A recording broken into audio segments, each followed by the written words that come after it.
Bluebells. Welcome back to Sunday Brunch. It has been too long since I've been able to sit down and just make a video and talk to you guys about God. um, there's been so many amazing, tremendous, miraculous things that has really kind of interwoven within a lot of aspirations and dreams that I had um, prior to my healing and my faith journey, but then also very inspiring to not only have been able to accomplish so much through Christ, but also just continuously surprising myself as well with just the capabilities that God has really shined through me. So I think for today, since it, like I said, has been way too long, I just kind of wanted to do an update video and say hi. I did not forget about this channel, and this past week has been so interesting because I had two writing workshops with two amazing different people who really wanted some guidance and some advice, and just to kind of for me to be a sounding board for them while they're trying to formulate their artistry through, you know, kind of curating their voice as a writer, but also healing old wounds as well. And the fact that I've been put in this amazing position to even inspire someone is really, really, really cool. And the praise always goes to God. And it's just been very amazing. So, hi, everybody. I hope everyone's doing very well. The writing workshops just kind of inspired and reignited my passion for teaching. And it's something that I missed so much without realizing. So it doesn't matter, what the topic is, although of course writing is such a passion of mine. It really just veered towards, all the different ways I've been able to help people through this gift that God gave me. And there's been so many, trials within good that I wanted to talk to you guys about today. So I know it's really awesome to see the Sunday brunch table again. Might look a little different, but I do want to pan down for the sole purpose of today's video. Well, I just kind of talk through updates with you guys.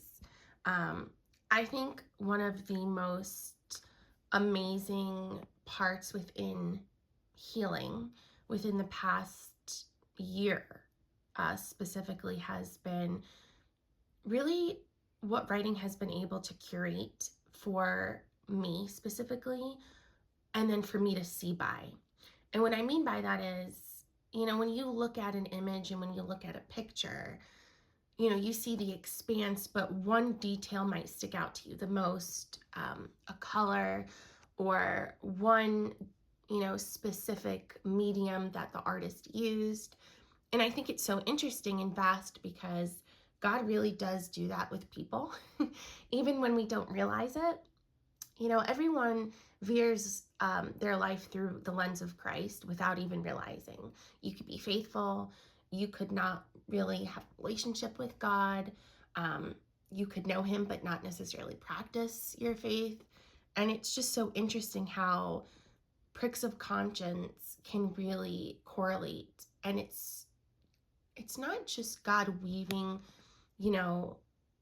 ties of lace and closing old wounds towards healing. It's also the way that his design is. He can do it with people.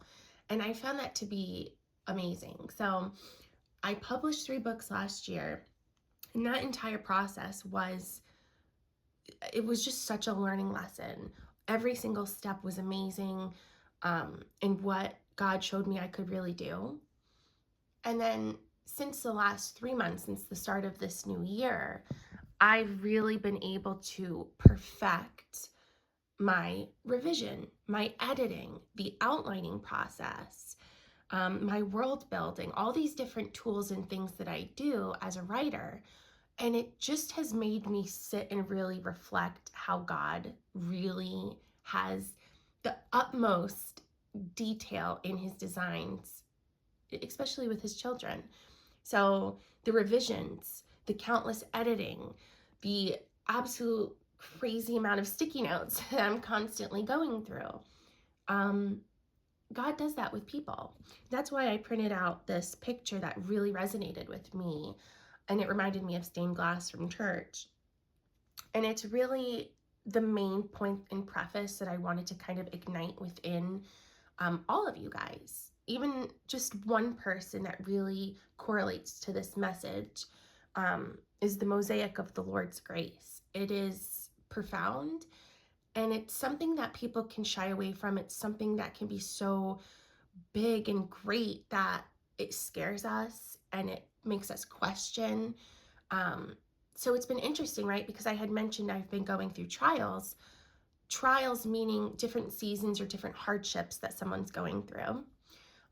Trials is usually more of a word that we use faithfully, speaking anyway. And it's been very interesting because I've never really gone through a trial while I've been healed. Coming out of a remission in 24, the year 2024, and that September leading up to my debut of Ice Cream Sunday, that was totally different. Coming out of the remission of my arthritis and dealing with physical pain again after I had been in remission for almost 2.5 years. It was a trial, but it was God showing me, okay, you can hurt, but with me, and it looks different and it feels different. This is a whole other anomaly of, in a way, suffering, definitely, because there's sadness and sorrow and there is some grief, but it's a very interesting, pointed grief of God just continuously being like, just surrender. Just surrender and listen to me. Follow me and listen to me only. And as you can imagine, with the amazing creativity that he has blessed me with in my gift, it's very hard as a writer to learn how to put my pen down, especially being a sensitive person. I have learned that bleeding on paper is just something that I can do well. People can be very vulnerable, but it can be hard for others.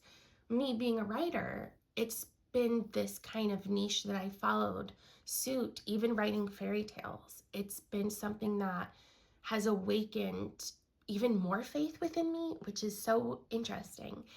But I just wanted to kind of point you guys into this direction of what I've been going through and just kind of let that seed kind of fester and grow within your heart also. Struggle is not easy for anybody, no matter what you're going through. And as I'm talking to you guys, I'm gonna start coloring. I think it's really interesting how God just weaves every image within his children, right?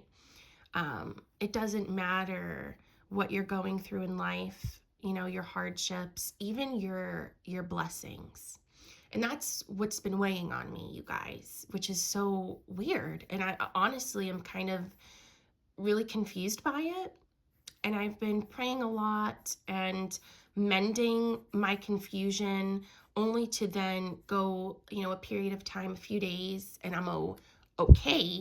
And then I'm hit again with this like very vast sphere of, well, this is the cycle of sadness again and again and again. And I run to the Father continuously, as we all should. But insight in the way that God's design is, it is so great. No human mind could possibly comprehend it. So for anyone to try to, even me, it's just silly.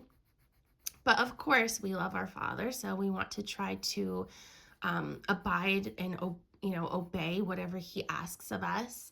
And this pruning, I have pruned from spiritual warfare. I've pruned from sin. I've pruned from trauma. But pruning dreams is never something I've ever thought God would want to place before me. And who am I to speak for God, right? Who is anyone to? But I think it's just special in the way God has been showing me love, right? I'm a young woman who's gone through lots of things, but he's healed me. And he showed me as a young woman what I could really flourish into and what all these cracks and stained glass, if you will, that your soul kind of starts to reflect, not just within your faith, but within your life experience and within your pain and also your blessings. How even the blessings and the good, it can kind of become a burden sometimes, especially being that I'm a writer, right? I write. Who would have thought, right? Puns intended. But the point I'm making is, even as a writer, God has, interestingly enough, asked me to put my pen down several times, and not in the form of writing, right? It's been this weird cycle of, I want you to listen to me, follow me, but surrender.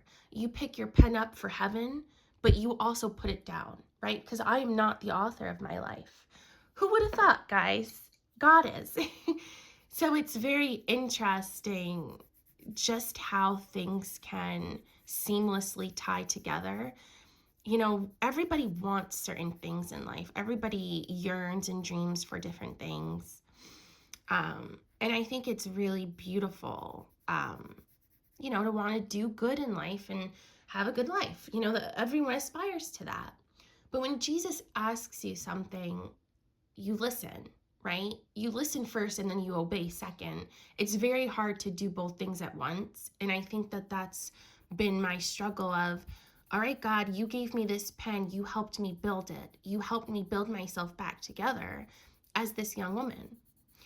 But also, in the silliest of ways, I've always been, I'm a daughter of Christ, of course, but I've also always been shepherded by my family, by my parents, and also by my faith. And God asking me to write fairy tales while holding back on my own has been the Achilles heel of what I've been sad about. And it's a weird kind of sadness. It's not one that cripples me. It's not one that, has really wounded me. It's like the fear of woundedness from sorrow of, well, maybe this is not what God wants of me. And then he just every now and again reassures me and sends me signs that, Father in church will tell us to look for. I think it's really funny because, since I was a little girl, I've had a suffering vocation. Everyone has different vocations, and the word vocation is specific to like holy orders, right? So for example, the vocation of marriage is a holy order. It's sacred. And I think because a lot of us that uphold our faith in such a way with the grace that God teaches us to, it makes it seem different than those that uphold certain things in the world. Some people treat marriage like a job, or they'll treat it like a hobby, whereas, it's sacred. It is literally joining a covenant with Christ. And lots of vocations are that way. Even in church, a man can be called to become a priest, or a woman to become a nun. And these holy orders are profound and they're amazing and they're beautiful. And I found it interesting because I correlate that back to my life where as a child, up until I want to say 2020, I had a suffering vocation. And it was suffering through different things, different trials, different bouts and points of suffering physically and emotionally, and losing loved ones, and lots of things that I was able to write 4 books about. But nonetheless, it's been challenging in a beautiful way, which of course is seeing, life through the lens of Christ. I've entered this suffering, which I don't think it's a vocation necessarily, but I think it's just an untethering of what I sought my life to be. A lot of us, for example, like there's the phrase rush to judgment. A lot of us rush to dream. And I think it's hard when you have a conversation with God and then you also speak for him. We can't do that as his children. He's our father, and he's going to remind us of the lessons that we've already learned from him if we forget them. But I do think that whittling down through suffering it purifies you in this holy way. And I want to kind of draw back to the symbolisms of marriage too, which is funny. Of course, you guys, I'm the fairy tale girl. Even just taking a ring, for example, right? Um, it's forged literally in fire for silver to reflect. And that is what God does for his children, right? He does this amazing, really just like an editing process, which I've found to be humorous. God is intentional. He does have a sense of humor. Also, I am very aware now that all of the colored pencils I'm using are like the same shade of blue. That was not purposeful. Anyway, again, I think God is just, he's been kind of upholding this magnifying glass from heaven in the same way he's upholding this hourglass of time, because I feel like time is running away from me. And I think that it's very interesting how the perceptions and ideas that we all have of what we want our lives to look like, we put so much effort into it, you guys, and worry. And a lot of us are not worried about our afterlife, which I think is very important.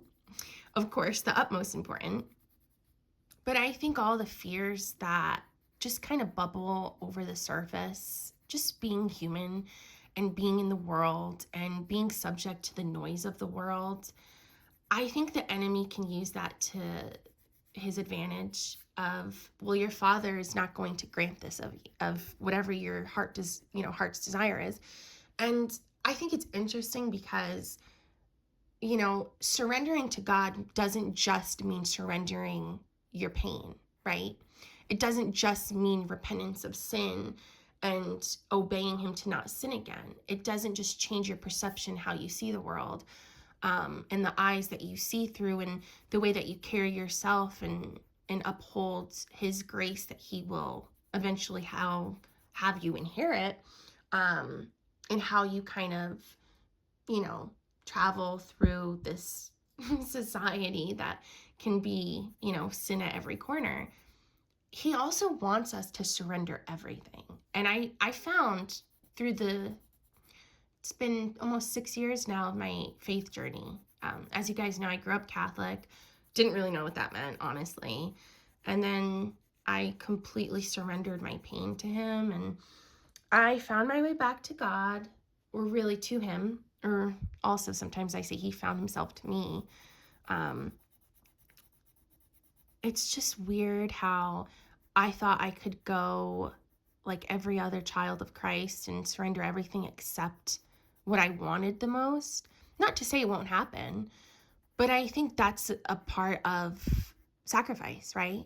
Which is funny. Has to do with one of the books I'm writing. It's a 4-part series, and it's this beautiful fairy tale. And I'm writing about a fairy and a princess. And it just, even the sadness in my voice, I'm learning to appreciate it. The beauty of sorrow, and how beautiful even the Lord's passion was, as hurtful, my goodness, as it was. It can be really beautiful. And I'm learning to surrender to the idea of not being a princess right now, but instead being a fairy. And I think that's so silly. But being a fairy godmother, quite literally. And I just kind of have accepted. And I think once you've done that, and you really adhere to what God truly, I mean, guys, truly asks of you, your vocation, it's almost like a vocation of continuously listening to God, right? I don't know if a lot of people within the Catholic Church would refer to that as a vocation, because we are all called to listen to him, especially when we don't, my goodness. But I think it's funny because a lot of us, we hear what we want to hear.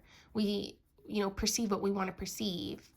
And we can't ask God questions and then also, speak for him and give ourselves the answers. It doesn't work that way. So I found that throughout this process of me growing and flourishing in my faith, and growing as a writer and even in just life in general. There's been so many new blessings and new things that God has been leading me to, new friendships, a new job. It's just been a gift, but it's also left me with so many question marks. And I'm literally writing all these fairy tales, literally the fairy tales of my heart. And it's funny how he's just like, all right, Deanna, you can write your fairy tales, but you also have to let me pick up the pen too. And it's the silliest of things, like, I trust him, right? We all trust him, those that are watching this video, or maybe you don't really know him. Maybe you think the way that I talk about God is, you've never heard someone talk about him this way before. That's okay. I think that when you surrender to the world before you surrender to God, it skews our perception on lots of things, even love. I think that the deepering of your faith, the deeper you know God, the deeper you know yourself. And things that seem scary, they just, molehills can turn into mountains sometimes if we let them. That's why faith is so needed. So even in this sphere of hindrance and unknown and waiting and waiting and waiting, I've just accepted that my Father is smiling in heaven and I trust him. How can I not look at what he's done for me? Look at all the things that he's led me to. Look at all of the blessings that he has brought forth. When I lost my grandfather to cancer, time was an enemy. At least I thought it was. My grandfather was diagnosed with stage 4 cancer, and 3.5 weeks after, he passed away right before Christmas. And it just branded me completely as a child. I was only 14 years old, and it was in the beginning of high school. So a lot of things I felt once he passed away were too big for me to do without him, right? Like growing up, it was too much, too big. Papa wasn't here. I did not even attend my high school graduation. Of course, I graduated, but it was just too big for, my heart to carry that burden of, well, I'm going to go and walk a stage and wear a gown and hold a piece of paper, and he's not here to see it. That was hard for me, you guys. But like anything, and I'm going to blow you all away, this is not blue. God has a way of sheltering us even when we are in suffering, even when we are in pain. By the way, blue is Papa's favorite color, which is funny. It's also a huge part of my faith journey, which I write about in Ice Cream Sunday. But yeah, so anyway, I think it's just interesting how beautiful even the broken can reflect. I know this wholeheartedly. I adhere to so many different things before I really had an understanding of faith. And it's just about waiting. Just wait on the Lord, because it'll be the best thing that you ever do. Truly. I truly mean that. Even if you don't have a structured background in faith. I mean, I honestly didn't either. I, was raised Catholic, but not really. And I found my way back to him, and he has given me so many gifts and blessings, but he's also shown and taught me so much. I don't know what it was particularly about this past week that has just weighed so heavily on my heart, but also granted me so many gifts that it's really just led me through the lens of, well, what am I doing? I know what to do. I know to surrender, but actually doing it and knowing to do it are two different things. Like I said, you guys, listening to God, people do it first and then obeying him second. It's very hard to get into the practice of doing them both at the same time. So it's kind of crazy and beautiful how much he's changed me. And I just want to give that to people. I just want to give that to everybody. I just want to pour my healing into others. And, you know, being the princess in the tower as a little girl, being raised by my 2 Italian grandparents and my mom, you know, raising a sick child, it's been a beautiful life. And God continuously surprises me with what else he has in store for me, what else he leads me through. I'm editing 4 books at once right now, by the way, which is just wild. But a few years ago, I would have absolutely laughed at the idea of even finishing 1 book, because I just couldn't think it. I could dream it, but I couldn't put words to paper without God, right? You can't do anything without God. Most people know this, some don't. But if anyone watching this video is struggling with anything, time is not your enemy, I promise. And it doesn't matter what it is. It could be anything: grief, loss, you're frustrated with somebody or a job, or friendships grow stagnant, and, you know, just surrender to God. And if you don't know him enough to even know how to do that, maybe you don't even pray, just sit with your thoughts and truly reflect on what you're going through, and just ask God to help you. That's how it begins, you guys. That's how prayer begins. And that's how hope and faith melds and turns into bliss. And he has taught me that. So while I have been the utmost vulnerable as a writer and as a young girl, I've never been vulnerable enough to surrender my dreams to God, which I find interesting, right? My dreams as a writer, they're different than my dreams as, you know, just a person in the world that, you know, ultimately wants to build a staircase to heaven. But more than anything, I just want home, if that makes sense. And I think everyone craves that in different ways. You know, their calling or their utmost, you know, important desire and dream or career. Like, to me, my work and my writing, I don't consider it a career. I just consider it a part of my heart. Of course, yes, there's business attached to it and all these things and lawyers, and there's lots of things that have to go into being an author, but it's just interesting how God really will break your heart down to rebuild it back up. And not that God would ever hurt us, right? Not that God would literally break our hearts. The world always would first. But sometimes God finds us and needs us in those times of turmoil, of confusion, of questioning. And instead of, you know, shying away from it, welcome it. It's the funniest thing, you guys. I think 6 years now, going on 6 years in my faith journey. And I don't doubt God, right? Doubt doesn't come from the Father, but I doubt me sometimes, which is not something, honestly, I'm used to. Not to say I've been always so sure of myself. I've always been so optimistic, even like, well, more so with faith, but even without faith previously, just because I always knew everything would be okay. But that is, you know, something that God will kind of shelter you from, but also within. So whatever anybody's going through, it's going to be okay. The hurt parts of your heart will heal, and the parts that are broken, they're either going to, you know, mend, or God will use those broken pieces to create you back to being new, but also back to yourself and the person you're meant to be. And I think that's the anomaly, right? I've been the worst version of myself before I knew God. And I've also been, obviously now, the best version of myself. Not to proclaim that I am, but, you know, the one that he ultimately healed.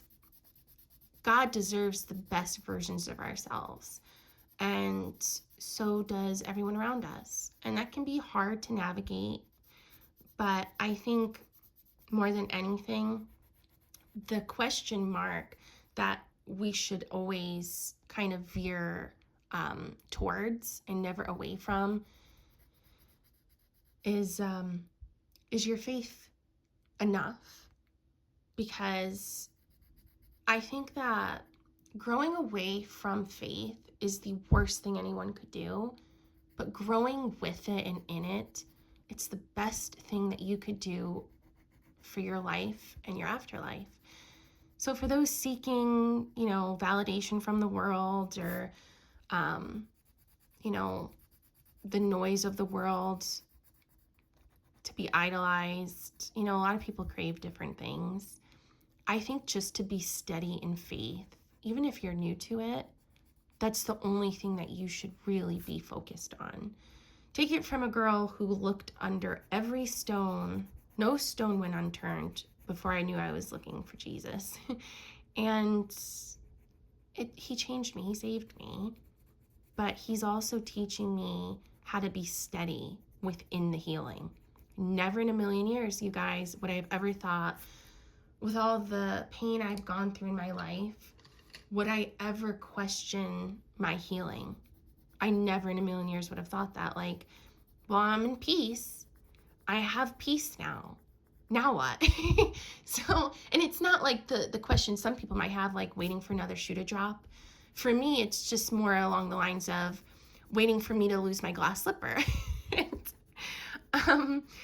Anyway, I think that's really funny. But it's just interesting how God really can reflect his intention. And I don't think it's something to be afraid of. God, sends us down different paths, and he leads us to people. And we'll never know why until he tells us to. So if you're drawn to certain things or a person, just surrender to God more than anything, because he is the one that ultimately will bring us home. And even though it's home that I'm craving, and I pray every day I will be able to, really curate that with somebody, it's home in heaven that ultimately my heart desires one day, hopefully very far away from now. But I just wanted to impart this with you guys, because I think it's important. I think that letting our faith grow stagnant is never the answer. And no matter how confused we might feel, or, hardships may reign, your heart won't always be blue. So, I don't know how the schedule will go, but I felt really called to make this video, you guys, and just kind of share how God's been really working through me and through surrender. Surrender to the mosaic of the Lord's grace, because it is a gift, and it may be scary. It might uproot your life. It might throw everything into chaos. But so goes the saying, when God calls, you answer. You have to, because he needs you. Just needs you as much as we need him. Well, obviously we need him more, but I don't think a gift from God is ever something we shouldn't nurture. So yes, everybody, Sunday brunch is back. And I can't wait to further steep in God's word and finally reignite Bible study and saint studies and our prayer regimens. Oh my goodness. It has just been way too long, and I am very thankful to God for everything that has ever happened in my life, prior to knowing him, after knowing him, after being healed by him, and more now, especially than ever, surrendering to him. And I hope this video finds you well, everybody. God bless. See you in the next video. Bye.